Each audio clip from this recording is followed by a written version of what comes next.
Bene, veramente benvenuti a voi, benvenuti presso la sede del Consiglio regionale del Veneto che appunto vede una rappresentanza, la più alta rappresentanza democratica della nostra regione. Qui insomma facciamo leggi e provvedimenti che hanno ricadute su 5 milioni di nostri concittadini ed è un piacere ospitarvi in questa sede a presentare appunto il vostro libro, a parlare di una straordinaria esperienza di scrittura corale che ha coinvolto 21 classi dell'Istituto Parise, quasi 500 studenti di seconda e terza media, tra Arzignano e Montorso, che con rara onestà intellettuale e fantasia hanno affrontato uno dei temi più spinosi della storia recente italiana e europea: le foibe, la pulizia etnica e il tentativo di azzerare ogni dissenso.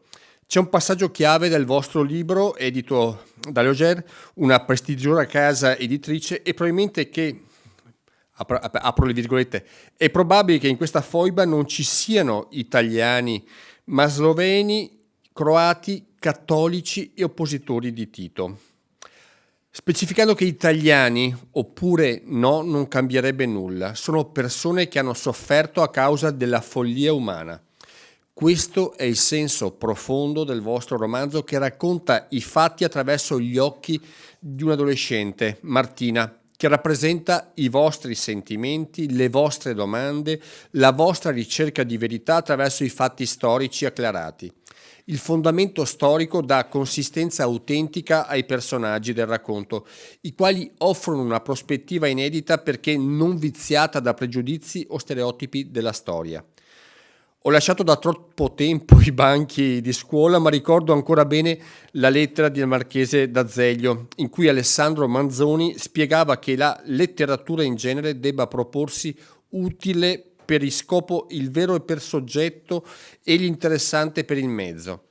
Il vostro laboratorio di scrittura creativa credo abbia piaciuto sarebbe piaciuto tantissimo l'autore dei Promessi Sposi, come sarebbe piaciuto di certo anche a Goffredo Parise, un grande scrittore veneto a cui è intitolata la vostra scuola, che fu uomo di carattere aspro e difficile, lontanissimo dalla politica e soprattutto lontano da una cultura asservita ai partiti, e sempre teso a cercare la verità. E anche voi, guardando la vostra storia, vi siete documentati sviluppando la ricerca della verità con occhi puliti attraverso un punto di vista nuovo e fresco, proprio per questo molto interessante, con lo scopo di dar vita a qualcosa di utile. Il ricordare a tutti che in questa vicenda, cito ancora una volta le vostre parole, si parla di persone che hanno sofferto a causa della follia umana. Una follia che certo non si è placata, che purtroppo, come le cronache anche recenti ci dicono. Ecco allora un grande valore appunto del vostro lavoro, perché ci ricordate, come disse Primo Levi, la storia che non ricordiamo è destinata a ripetersi.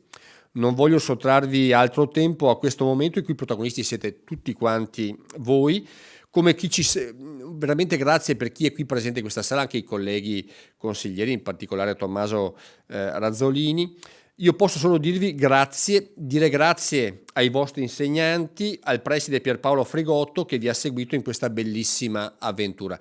E io mi auguro che appunto anche il momento di oggi, fortemente voluto dalla collega Elena Donalzan, possa essere utile per far sì che il vostro libro possa essere divulgato, promosso, fatto leggere e letto da tantissimi ragazzi come voi, ma anche da qualcuno con qualche anno in più che forse da questo libro può trarre insegnamento, può trarre buon senso e può affrontare magari questo tema molto particolare e molto delicato con occhi che devono appunto riportare la verità e non nascondere la sabbia sotto il tappeto.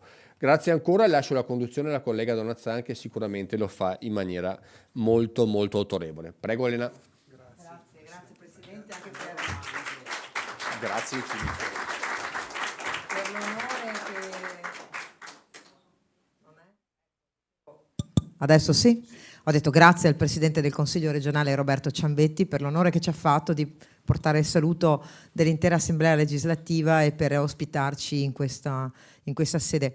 ha detto una cosa molto bella, lo dico a voi ragazzi, è un po' una giornata emozionante per voi, è anche una giornata di educazione civica. Venite nel Consiglio regionale, qui si fanno le leggi, qui siamo tutti compresi, maggioranza, chi governa, quindi il presidente Ciambetti, io che sono forza di governo, sono l'assessore alla scuola, al lavoro, il presidente Zaia è il nostro presidente, ma qui c'è la pluralità, qui c'è anche l'opposizione, qui c'è anche la minoranza. Il Consiglio regionale è il luogo dove si trova la sintesi.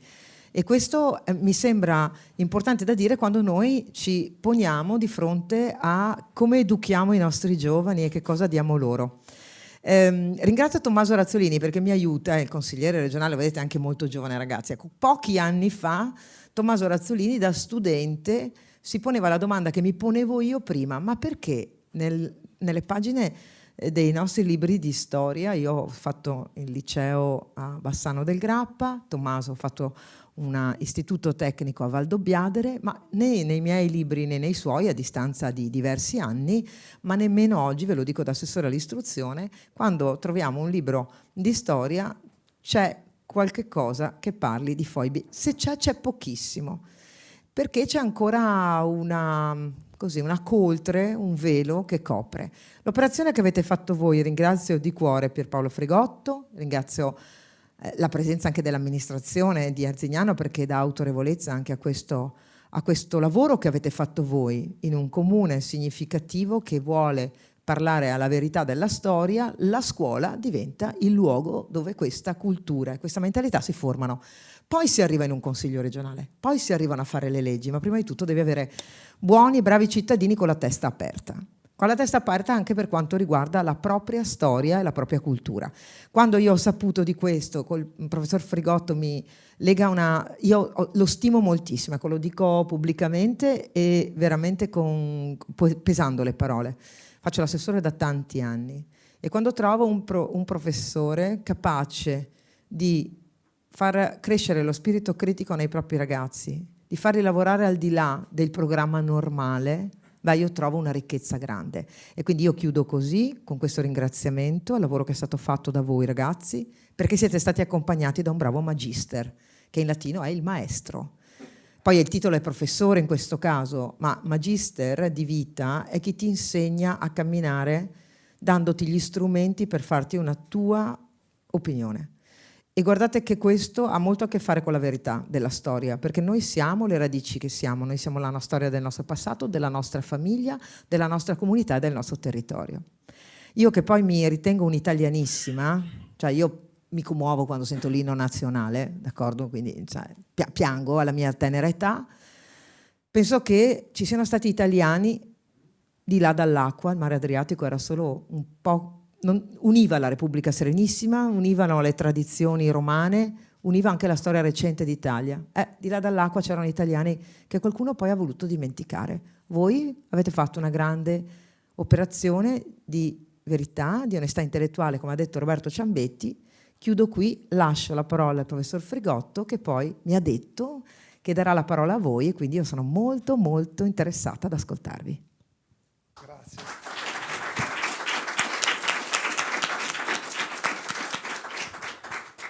Grazie all'assessore Elena Donazzan per questo graditissimo invito, grazie di cuore, grazie al Presidente del Consiglio Ciambetti per l'introduzione, grazie a tutto il Consiglio regionale del Veneto. Vorrei ringraziare anche i sindaci Alessia Bevilacqua di Arzignano e Diego Zaffari di Montorso che ci hanno accompagnato in questa bellissima avventura qui in Laguna.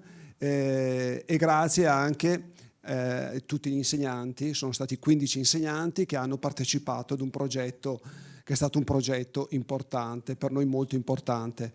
5-6 mesi di preparazione, un anno scolastico di lavoro intero e poi il lavoro di editing, di ricontrollo eccetera, quindi poi abbiamo anche sviluppato un apparato didattico molto molto interessante. Tra l'altro un libro che vorrei ricordarlo è stato pubblicato con la Lesher, quindi come dire una casa editrice tra le più importanti in Italia, è nel catalogo Lesher. per la scuola secondaria di primo e di secondo grado, quindi come dire noleggeranno i ragazzi coetanei dal Trentino Alto Adige, dalla Sicilia fino alla Sicilia, quindi questo è motivo di grande soddisfazione. Abbiamo lavorato tanto tutti insieme, abbiamo avuto anche il supporto di un esperto di scrittura creativa, uno scrittore che è Daniele Nicastro. Ha già pubblicato una cinquantina di romanzi per ragazzi con Mondadori, Einaudi, quindi con case editrici importanti, che ci ha appunto seguito passo passo. Quindi poi noi abbiamo ormai uno staff, lo chiamiamo uno staff di educatori in scrittura creativa, ecco, di cui faccio parte, quindi.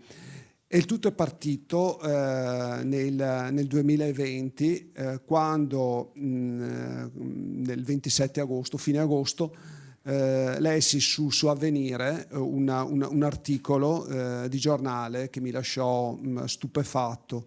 Il titolo era "Fosse comuni, agghiacciante scoperta in Slovenia, in una foiba i resti di 250 persone". Ecco, questa notizia venne data solo da Avvenire e dal giornale, questo per dire, ma perché ritrovamenti nelle foibe ce n'erano stati prima, ce ne saranno ancora probabilmente in futuro, però questo di Kocherski Rog è stato un ritrovamento particolare, perché tra i resti delle 250 persone, un centinaio erano ragazzini tra i 15 e i 17 anni, quindi avevano l'età più o meno dei nostri ragazzi. Pensate che gli speleologi hanno dovuto scendere in quella fossa di qualche decina di metri, 14-15 metri, per ben 68 volte per recuperare non solo le ossa, perché poi hanno trovato pettini, rosari, hanno bottoni, quindi anche gli oggetti, diciamo, della quotidianità. Hanno trovato sul prato, vicino a questa apertura, questa foiba, molti bossoli, quindi vuol dire che queste persone sono state ammazzate sul posto e poi sono state fatte precipitare appunto nella foiba. È importante non dimenticare e dare voce a tutte queste persone che comunque, ecco, questi resti purtroppo non saranno pianti, non è stato dato un nome, quindi ci sono solo delle persone, restano, che li hanno attesi per tanto tempo, che non hanno mai saputo che fine avessero fatto i propri cari, e addirittura ragazzi di 15, 16, 17 anni, quindi giovanissimi. E dicevo, e quindi siamo partiti appunto da questa notizia un po'. Già da insegnante questo tema mi ha sempre appassionato, il tema delle foibe, dell'esodo istriano, proprio perché, come ha detto lei, assessore, sui libri c'era davvero poco o niente. Il poco scritto in maniera, a dir poco, scomposta, e non dico altro, oppure niente. Anche nei testi, abbiamo la biblioteca della scuola media Motterle, il tavolone pieno di testi anche di storia, perché si pensava appunto adesso, tra un po' ci sono le adozioni da fare. Sono andato a guardarmi questi testi e in quasi tutti non si riportano neanche 2 righe, quindi si omette proprio una parte importantissima. Quindi, nonostante la giornata del ricordo, che il prossimo febbraio si ricorrono i 20 anni, quindi insomma, però nonostante questo, appunto, purtroppo se ne parla davvero poco, nonostante tra l'altro anche le linee guida che sono uscite qualche mese fa da parte del Ministero dell'Istruzione, però, come dire, tutto tace. E io penso, e come tutti del resto nella mia scuola, che sicuramente il perdono è sempre un auspicio, ma la memoria è un dovere, ed è la sola via per la riconciliazione, perché senza memoria. E allora queste persone, le ultime, ad esempio uno dei personaggi tra l'altro del romanzo è scomparso proprio luglio dello scorso anno durante le revisioni del nostro romanzo. Quindi le testimonianze dirette purtroppo si stanno sempre più affievolendo e queste testimonianze dirette avevano una forza straordinaria, perché queste persone che avevano vissuto in prima persona questi drammi terribili guardavano in faccia i ragazzi con i loro sguardi pieni di dolore, pieni ancora di angoscia per tutto quello che avevano vissuto e trasmettevano qualcosa di indelebile. Queste persone però purtroppo gli anni, il tempo passa, quindi non avremo più oramai testimonianze dirette, sono proprio le ultimissime, e dopodiché quello che possiamo apprendere lo potremo apprendere solo ed esclusivamente dai libri. Certo, stiamo parlando comunque di un numero, ecco, il fatto di non sapere ancora quanti sono state le persone infoibate è terrificante, quindi 3, 5.000, qualcuno si spinge fino a dire 11.000, quindi stiamo parlando di numeri elevatissimi, e oltre 350.000 persone che subito dopo la fase delle foibe o anche in contemporanea hanno dovuto abbandonare le loro terre, i loro affetti, il loro mondo. In alcuni casi non hanno più avuto coraggio di farci ritorno e li hanno abbandonati per finire dove sono finiti, in campi profughi, perché non dimentichiamoci che italiani per bene, perché il più grande giornalista italiano, Montanelli, tanti anni fa scrisse che erano probabilmente la parte migliore della società italiana, queste persone, sono stati lasciati per anni in questi campi profughi senza riscaldamento. Ci sono anche qui testimonianze, persone, bambini che sono morti dal freddo perché non avevano riscaldamento, non avevano nulla. Noi ad esempio conosciamo il campo di Fossoli vicino a Carpi, perché è stato citato da Primo Levi nel romanzo Se questo è un uomo, perché era un campo di smistamento, di transito per i poveri ebrei che poi finivano nei campi di concentramento in Germania. Bene, nessuno lo dice, però a Fossoli hanno vissuto anche gli esuli istriani e hanno vissuto in quelle stesse baracche in condizioni praticamente uguali fino agli anni 70. Ecco, quindi credo che ci sia il dovere, proprio un dovere morale, di ricordare tutto questo. Volevo un po' adesso approfondire i tanti temi che abbiamo affrontato nel libro con i nostri meravigliosi ragazzi, uno in rappresentanza di ciascuna classe. Allora, cominciamo con Gemma, che ci racconterà in breve, in estrema sintesi, un po' la trama del romanzo. Il nostro romanzo parla di Martina, che è una ragazza di 16 anni che frequenta il liceo delle scienze umane a Lucca, che è costretta a passare un'estate con il nonno Ivan e il padre Edoardo in questa città. Anche questa volta però, come succedeva spesso, Edoardo è costretto a partire senza voler dare spiegazioni a Martina, anche se lei si sente abbastanza grande per essere coinvolta. Martina sa solo che un segreto avvolge il passato del nonno, perché spesso il padre e il nonno si chiudevano in una stanza per parlare di nascosto. Lei però di questo segreto non sa niente, perché ogni volta che prova a chiedere al nonno lui si incupisce, lei, non volendo vederlo triste, mette da parte la sua curiosità. Questa volta però il nonno cede alle domande di Martina e le consegna un biglietto su cui è scritto un indirizzo di Rijeka, ossia la città di Fiume, Questo è un invito a seguire il padre.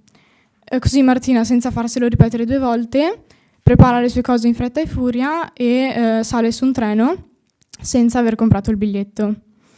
Verrà però presto scoperta dal padre, che si vedrà costretto a tenerla con sé per tutto il viaggio. Così Martina, un po' sbirciando di nascosto tra le carte del padre e un po' documentandosi su internet, verrà alla scoperta di un esodo, ma soprattutto verrà alla scoperta della storia della sua famiglia, la famiglia Russo, che prima di arrivare in Italia aveva un altro cognome, ossia Rusovic. E in questo modo, grazie anche all'indirizzo che le era stato dato dal nonno, riuscirà anche a ritrovare una parte della sua famiglia, di cui non sapeva l'esistenza, e venendo così alla scoperta della verità.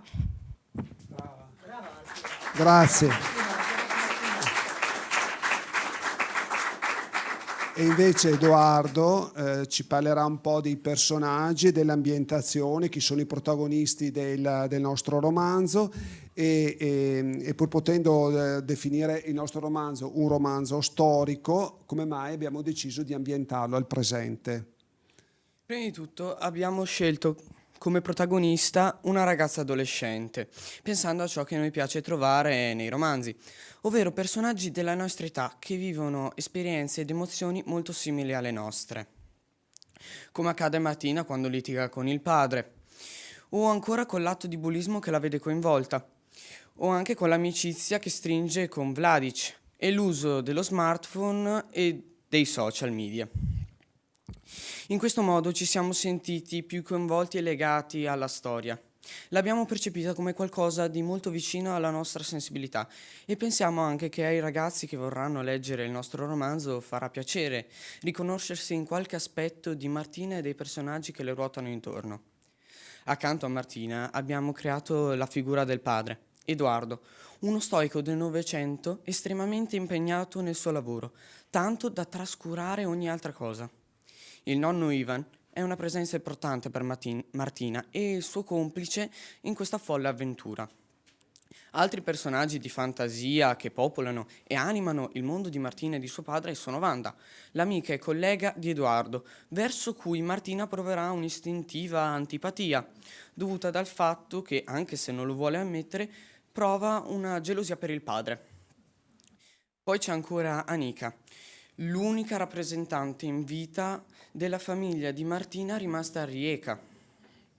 Venendo alla seconda parte della domanda, abbiamo deciso di ambientare il racconto nel presente ai giorni nostri per far sì che le vicende storiche compaiano un po' alla volta, con un continuo gioco tra passato e presente, per rendere il racconto ancora più accattivante e per permettere, prima a noi, poi al lettore, di medesimarsi sempre di più in Martina e di conoscere insieme a lei la storia, che anche se pur avvenuta più di 50 anni fa, ci può sempre insegnare qualcosa.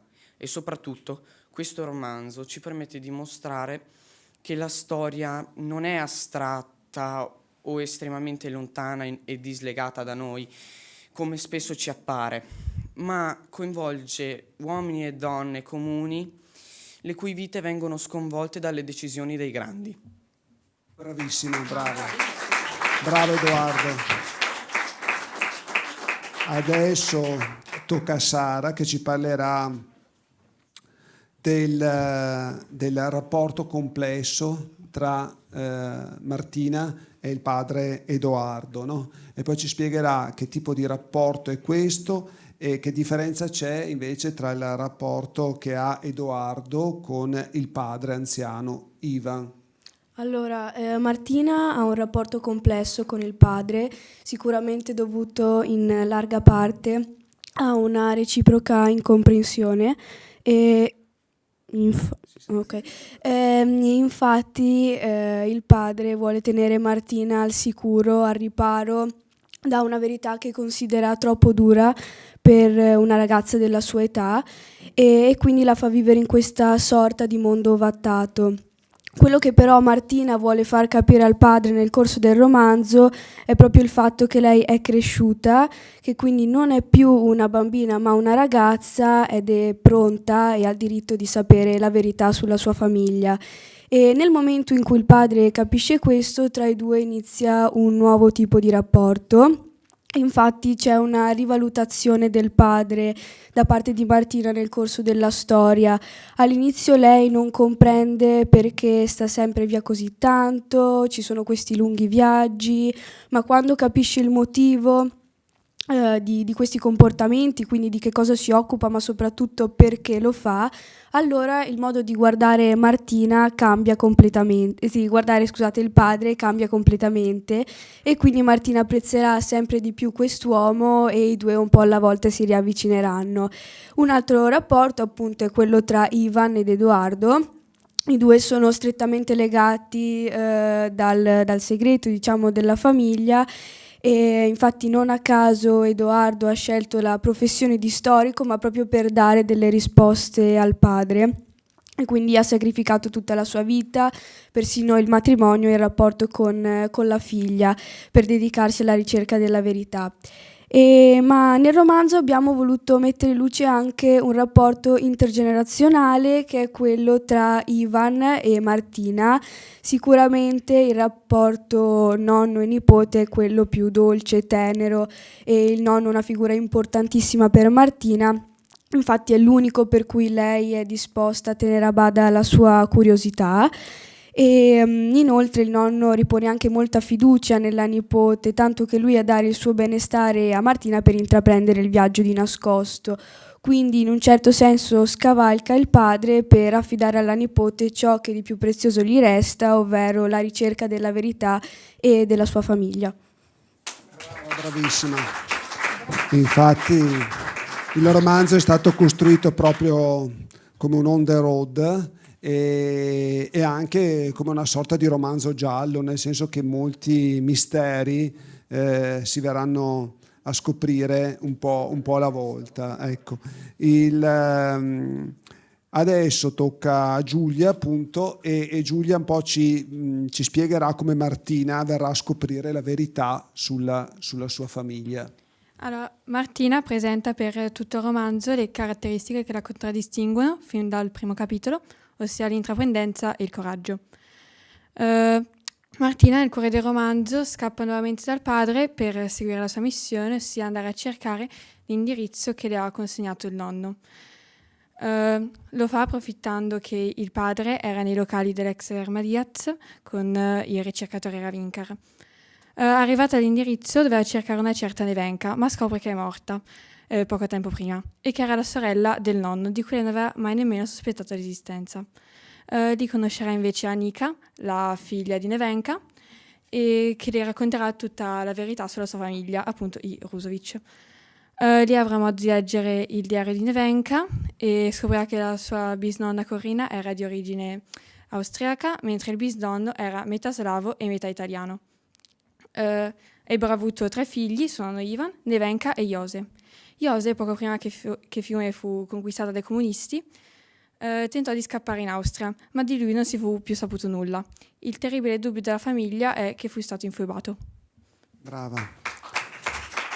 Ecco, tra l'altro volevo citare anche e ringraziare il famoso storico Raoul Pupo, che dal punto di vista storico ha letto comunque tutto il romanzo per vedere che non ci fossero imperfezioni o comunque cose che non... Quindi ecco, ci ha fatto solo un paio di appunti, un paio di cose che noi abbiamo poi giustamente recepito. Adesso tocca a Matilde, che ci parla di un episodio molto triste e al tempo stesso anche molto toccante che c'è all'interno del romanzo, che è il cosiddetto treno della vergogna. Che cos'è, E allora Matilde? si tratta di un convoglio ferroviario speciale che è costituito da un treno merci con nient'altro se non della paglia sul pavimento e che era destinato a trasportare da Ancona a Bologna tutti i profughi istriani che erano giunti da Pola nel febbraio del 1947. E ad Ancona questi vennero accolti dall'astio dei militanti comunisti del luogo, per allontanare i quali vi volle l'intervento dell'esercito. Messi nuovamente su un treno merce, gli esuli vennero percorsero un viaggio verso Bologna, stazione nella quale la Pontificia Opera di Assistenza, insieme alla Croce Rossa, avevano preparato dei pasti caldi e dei beni di prima necessità per gli esuli. I comunisti del luogo minacciarono gli esuli minacciarono di bloccare l'intero scalo ferroviario se il treno si fosse fermato, e la loro ostilità giunse a lanciare pomodori, sassi e sputi insieme al latte che era stato preparato per i bambini sui vagoni del treno. Inoltre sventonarono le bandiere rosse con la falce e il martello. Nel 2007 nella stazione di Bologna venne messa una targa su cui era scritto che queste vittime, seppur innocenti, furono costrette a pagare le conseguenze della guerra di aggressione intrapresa dal fascismo. Invece, riguardo al comportamento dei bolognesi, possiamo parlare di un'iniziale incomprensione, questo a dimostrare che l'incomprensione molte volte porta a degli esiti drammatici. Grazie. Alessandra invece, allora, tra i tanti documenti del padre, Martina trova uno stralcio della testimonianza di Lino Vivoda sulla strage di Vergorella, che quasi nessuno in Italia conosce, nonostante sia la strage con più vittime civili della storia dell'Italia repubblicana, più ancora di Piazza Fontana, più ancora della strage di Bologna, eppure nessuno conosce nulla di questa strage. Ecco, ricordo, come vi ho detto all'inizio, che Lino Vivoda è mancato proprio lo scorso anno, a luglio, aveva 91 anni, mentre noi stavamo appunto facendo proprio la revisione del romanzo. Ci vuoi parlare di questa strage di Vergarolla, di cosa si tratta, cos'è accaduto? Il 18 agosto del 1946 la spiaggia di Vergarolla a Pola era particolarmente affollata. Dovevano tenersi, infatti, delle importanti e particolarmente seguite gare di nuoto per la Coppa Scarioni. Poco dopo, alle 2 del pomeriggio, iniziarono una serie di esplosioni che devastarono l'aria, uccidendo circa un centinaio di persone, un terzo delle quali erano bambini, e ferendone molte altre. Tra i testimoni sopravvissuti, la testimonianza più significativa è quella di Lino Vivoda, nostro coetaneo al tempo. Nella strage morivano il suo fratellino di 8 anni, il suo padrino e la sua madrina. La strage fu provocata dall'esplosione di un materiale bellico disinnescato che, come fu chiarito in seguito, non era stata accidentale.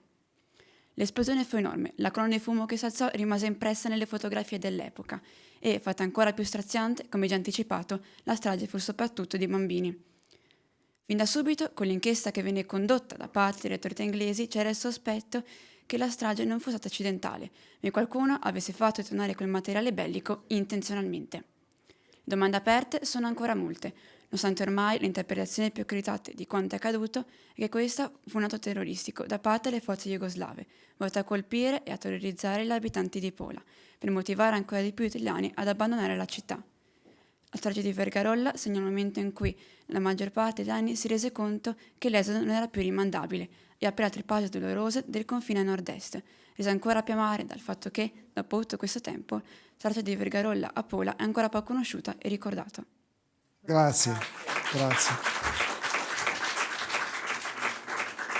Elisabetta invece ci dirà quale luogo di importanza storica ti ha colpito in particolare durante, tra l'altro, anche le ricerche per la preparazione del romanzo. Allora, prima della scrittura del romanzo ci siamo un po' documentati e quella che mi ha colpito di più è stata la foiba di Bassovizza, che appunto abbiamo guardato alla LIM insieme alla classe, anche se in pochi sapevano di cosa parlasse, perché appunto è ancora un argomento poco conosciuto e trattato nelle scuole medie soprattutto. E abbiamo scoperto che all'inizio era un pozzo minerario che profondo 200 metri e dopo a maggio del 45 è diventato un luogo di esecuzione sommarie per i prigionieri, per i civili, per i militari e per i poliziotti anche, che appunto venivano infoibati. Le persone venivano prelevate principalmente dalla città di Trieste e venivano portati su questi autocarri, venivano chiamati autocarri della morte, e appunto molti di questi prigionieri erano legati alle mani con dei fili di ferro e erano legati anche tra loro con delle catene per appunto risparmiare delle munizioni quando era il momento di infoibarli. Prima di ucciderli venivano anche alcuni torturati e li mettevano in fila al bordo della foiba e sparavano solamente ai primi, così da risparmiare munizioni e di conseguenza tutti gli altri cadevano direttamente nella foiba e morivano purtroppo con l'impatto alle rocce. E nel 2007 poi, il 10 febbraio, è stato eretto un sacrario in ricordo di tutti i morti di questa foiba di Basovizza e poi l'anno dopo, nel 2008, c'è stato un centro di documentazione nella quale ci sono tutte le documentazioni dei morti che consiglio di andare a visitare. E che c'è anche questo nel libro, nel romanzo, sì. C'è una parte proprio...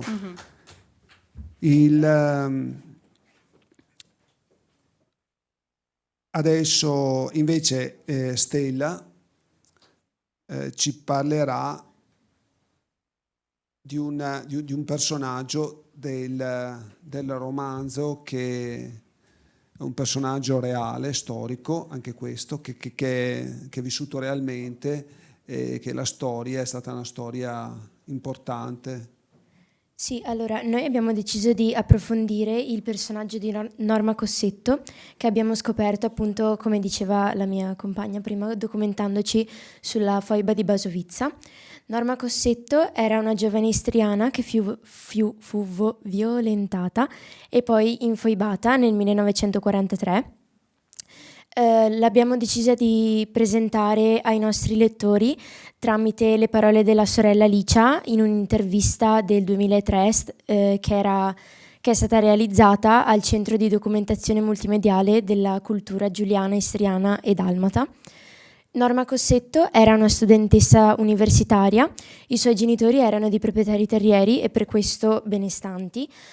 Erano molto altruisti e per questo la famiglia era molto amata, ma dall'8 settembre appunto del 43 la situazione cambiò perché all'arrivo dei partigiani titini nel paese la famiglia Cossetto fu costretta ad abbandonarlo perché anche le persone di cui si erano fidati cominciarono a minacciarli anche con le armi. Infatti arrivarono persino a derubarli e il 25 settembre ci fu appunto i partigiani entrarono in casa Cossetto e sequestrarono praticamente tutti i beni della famiglia e il giorno dopo Norma, che aveva solo 23 anni, fu arrestata e dopo essere stata violentata dai carcerieri fu buttata nella foiba, probabilmente ancora viva perché quando fu ritrovata non aveva segni di proiettili sul corpo, ma aveva ancora il golfino che le era stato regalato dal padre e i vestiti le erano stati appunto strappati. Abbiamo deciso di dedicare un intero capitolo a Norma perché, come abbiamo fatto presente appunto nel nostro libro, secondo noi la storia non va dimenticata ma deve essere ricordata e commemorata in modo tale da non ripetere gli stessi errori. Grazie. Allora Manuel invece... Allora, per te la domanda è come cambia la percezione della storia con la S maiuscola per Martina dopo aver scoperto la verità sulla sua famiglia e in che modo c'entra l'esodo di 350.000 persone che lasciarono le proprie case appunto nella parte della Venezia Giulia ceduta alla Jugoslavia. Allora, la ricerca della verità è sempre stata una delle maggiori aspirazioni dell'animo umano. E in questo caso Martina non fa eccezione, proprio perché lei, con l'aiuto di Nevenka, una sua parente, è riuscita a percepire le sofferenze che hanno vissuto quelle persone. Con l'aiuto di Nevenka, inoltre, Martina è riuscita a capire come la sua famiglia sia collegata con l'esodo.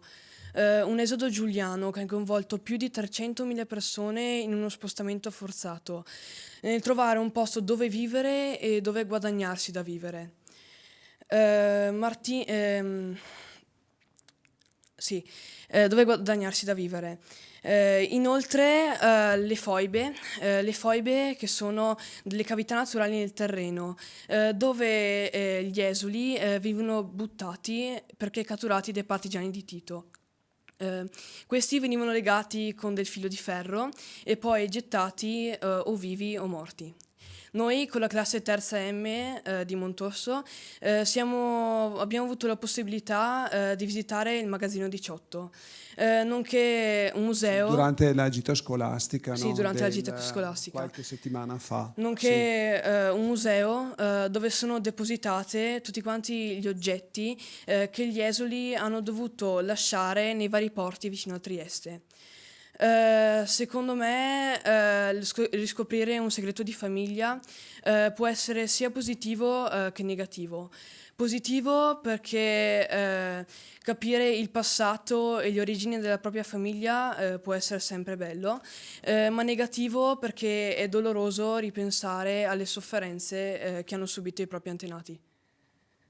Ed è stato di particolare impatto, no? Dicevi la visita di Magazzino 18, Sì. vedere tutto questi mobili, questi Sì, pezzi di vita. Ci ha colpito molto profondamente nel nostro cuore vedere tutti quanti gli oggetti che hanno dovuto lasciare, magari anche cari per le persone. Sì, oggetti di una vita quotidiana che improvvisamente si è interrotta e che poi non sono più stati recuperati e sono ancora là. Sì. E guardate che poi tutti questi beni, sono stati in qualche modo utilizzati dall'Italia per pagare il debito di guerra nei confronti della Jugoslavia. Anche questo è terribile, è stata fatta pagare solo ed esclusivamente a queste persone. Grazie Manuel. Grazie. Allora ci avviamo alla fine, abbiamo Mattia. Allora, senza anticipare proprio la fine del romanzo, nelle ultimissime pagine si parla di avvenimenti che hanno una stretta attinenza con l'attualità. Di cosa si tratta e in che modo questi avvenimenti legati alla stretta attualità sono legati alle vicende del romanzo, Mattia? Allora, per non scendere troppo nei dettagli, si parla di prigionieri di guerra, cioè di persone che a causa di conflitti armati, discriminazioni o violazioni dei diritti umani sono costrette ad abbandonare il loro paese d'origine e a trasferirsi per ricominciare a vivere come prima. E spesso sono costretti a partire in modo molto frettoloso, senza alcun bagaglio, oppure con qualche sì, e spesso vanno in paesi vicini dove o ci sono lingua, cultura e tradizioni simili, oppure sono totalmente diversi in tutto. Noi nel romanzo non lo diciamo, no? Però di fatto abbiamo fatto un cenno, non sono prigionieri, ma sono sicuramente delle persone che sono scappate da quale guerra? Beh, allora, Tra sono russi? scappati tra la guerra... Sono scappati sì, dall'Ucraina, no? Come per esempio gli ucraini che sono stati costretti a fuggire in Europa, abbandonando magari alcuni familiari che magari andavano a combattere o comunque erano erano anziani e quindi facevano fatica a trasferirsi in Europa. Alcuni ragazzi sono stati accolti anche nelle nostre scuole, infatti c'è un episodio proprio alla fine, Martina è con il padre e vedono delle immagini di questi pullman, di queste persone che vengono appunto, che arrivano in Italia, quindi... Sì. Inoltre questi profughi spesso sono costretti a vivere in condizioni estreme, con mancanza di servizi igienici, di mancanza di accesso ai servizi sanitari, mancanza di accesso alle scuole e sono costretti a passare ad avere delle terribili esperienze nei campi profughi, come diceva prima il dirigente. E per questo la comunità internazionale deve dare una risposta coordinata e immediata e il diritto internazionale ha stabilito diverse norme per la protezione dei rifugiati, ma in molte parti del mondo queste norme non vengono rispettate, con diverse violazioni dei diritti umani, soprattutto nei confronti di donne e bambini. Per, contrastare questo abbiamo bisogno di due qualità, che sono empatia e comprensione, e sono qualità che tutti abbiamo, ma o abbiamo paura di mostrarle oppure non sappiamo di averle. E abbiamo deciso di parlare dell'esodo istriano sia per non dimenticare, ma sia anche per farci riflettere sulla situazione di molti profughi di guerra nelle varie parti del mondo, come dicevo prima in Ucraina oppure per esempio in Somalia, dove molti profughi sono costretti a fuggire per esempio in Kenya.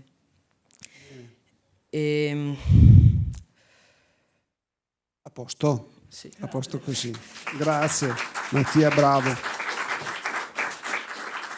E Filippo invece, e questo è l'ultimissimo intervento, ci spiegherà quali difficoltà avete riscontrato, hai riscontrato nella scrittura di vari capitoli, e perché, se consiglieresti questo romanzo ad altri tuoi coetanei, e per quale motivo essenzialmente. Ok. Scrivere questo romanzo sicuramente è stata un'esperienza bella e positiva. Nonostante ciò, scrivere un libro a 40 mani non è stato per niente facile. All'inizio... E che sono state le 40 mani solo di una classe, poi bisogna moltiplicarlo per 21, no? Quindi arriviamo quasi, insomma. Che lavoro. Un lavoro, ne si può dire. E, all'inizio ha richiesto questa attività nella quale bisognava pensare a come strutturare il capitolo, a sistemare la scaletta e a usare le tecniche giuste per mantenere una certa coerenza stilistica. Abbiamo compiuto, grazie anche ai professori, un momento di documentazione storica nel quale ci sono state mostrate immagini, fotografie e lette testimonianze storiche. Grazie a ciò siamo stati resi capaci di confrontare immagini e dei luoghi che noi riteniamo interessanti per la scrittura del nostro capitolo. Li abbiamo distinti da come sono oggi a come erano a metà Novecento, dato che nel libro si gioca spesso nel passaggio tra passato e presente. È stata richiesta anche l'abilità di ascoltare. Bisognava infatti ascoltare, raccogliere tutte le idee considerate migliori e metterle insieme usando anche i termini adatti. Tutto ciò si svolse in un percorso a staffetta. Infatti una classe scriveva un capitolo, subito dopo bisognava che l'altra classe cominciasse a produrre il successivo. A causa di ciò bisognava che ogni classe leggesse tutti i capitoli scritti in precedenza e cercasse di mantenere la stessa coerenza stilistica, in modo da mantenere appunto questa coerenza dall'inizio alla fine del libro. Per noi si sono rivelati fondamentali i consigli dello scrittore Daniele Nicastro, che è scrittore di professione e nella sua attività ha già pubblicato una 50 di romanzi con importanti case editrici. Ci ha consigliato alcuni skills, diciamo, di scrittura, e come costruire l'identità di personaggi o come strutturare i dialoghi. Il risultato finale è veramente straordinario e noi ne siamo soddisfatti, perciò consiglio questa lettura più o meno ai ragazzi di circa la mia età, e oltre al fatto che è un racconto molto avvincente e aiuta i ragazzi ad avvicinarsi all'esodo giuliano-dalmata, che non sempre nei libri di storia, anzi molto raramente, è trattato. Questo avvicinamento è molto importante. Il nostro libro inoltre è arricchito da un apparato didattico inserito dal professore di lettere Mirko Valerio. È stato molto utile per noi usarlo, si trova alla fine del libro, infatti abbiamo usato per sperimentare nuove tecniche di scrittura creativa oppure per allenarci. È un altro metodo per i ragazzi di appunto sperimentare, e lo consiglio anche per questo apparato che aiuta la scrittura. Grazie mille, grazie. E io Vi ringrazio tanto anche per aver portato qui la vostra emozione, perché a 14 anni, 13-14 anni non è facile, e guardate che questa emozione passa più di tante altre cose magari fatte senza anima, e quindi dette in maniera perfetta, con l'intonazione giusta, eccetera, però non c'è quell'umanità che avete trasmesso voi. Ecco, ed è arrivata tutta, o no? E, ecco, io aggiungo soltanto, dopo le lascio la parola all'assessore, volevo concludere con questa frase di Gauck, che è l'ex presidente della Repubblica Federale di Germania, che ha detto: non siamo responsabili del nostro passato, ma siamo sicuramente responsabili come adesso ci rapportiamo. E questo tipo di rapporto decide del nostro presente e del nostro futuro. Grazie. Grazie. Io sono emozionata, mi avete emozionata, avete una proprietà di linguaggio, di esposizione, una perfezione nella consecutio temporum, nella costruzione della vostra frase. Ragazzi, siete veramente eccellenti. Io amo la lingua italiana, mi piace ascoltare chi parla bene l'italiano. Voi avete veramente delle conoscenze e competenze straordinarie, credo sia merito della vostra formazione, e quindi facciamo così. Penso di interpretare anche i due sindaci di Arzignano e di Montorsi, anche ci ha raggiunto il vicepresidente del Consiglio regionale, il collega Finco. Io plaudo alla scuola, all'Istituto Parise, per come forma queste creature di Dio, bravissimi. Poi vi lascio un ultimo aneddoto, perché mi sono emozionata molto quando avete raccontato di Norma Cossetto. Io ho conosciuto Licia, la sorella, venne tanti anni fa in un paese della provincia di Vicenza, Grumuolo della Badesse, che intitolò, Grumuolo della Badesse ha una piazza intitolata Norma Cossetto. Licia mi fece fare una promessa, io ero già assessore alla scuola, e mi disse: la prego, continui a fare conoscere la storia. Era appena entrata in vigore la legge del 2004, quella che l'anno prossimo farà i 20 anni. La prego, continui a far conoscere nelle scuole la nostra storia e la storia di mia sorella. Perché immaginate, voi l'avete letta, l'avete studiata, quindi non devo dirvi altro. Però mi fece fare un'altra promessa. C'è ancora, noi abbiamo parlato molto di verità storiche e di rispetto di questa verità storica.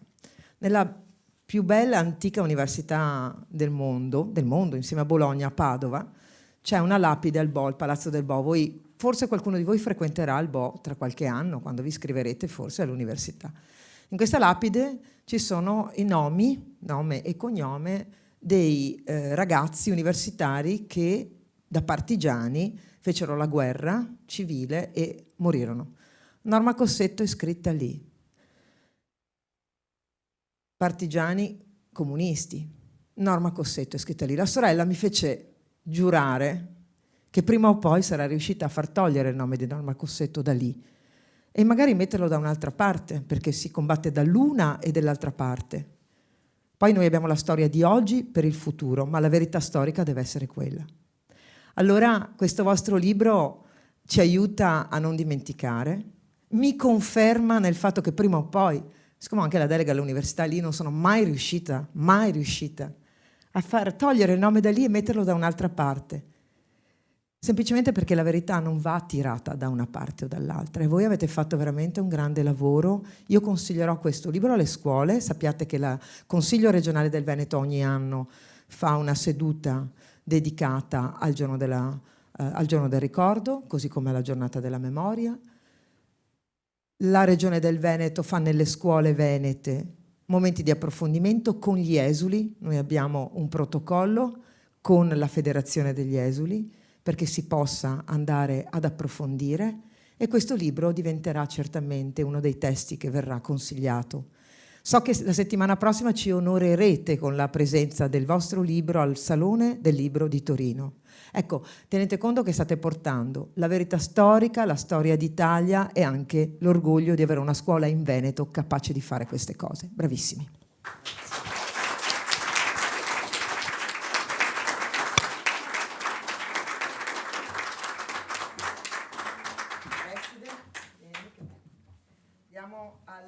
preside a nome di tutti. Vieni, facciamo venire i due colleghi, vicepresidente, vieni, che il presidente Ciambetti è stato dall'altra parte, ma vieni Tommaso.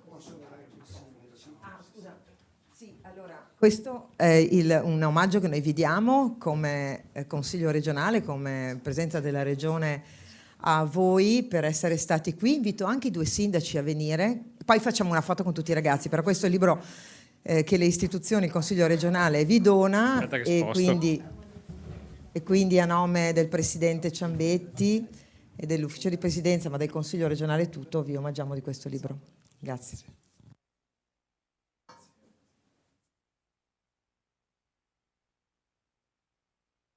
Una foto con tutti i ragazzi? Sì, potete venire qua, mettete anche davanti, così facciamo i due. Stiamo...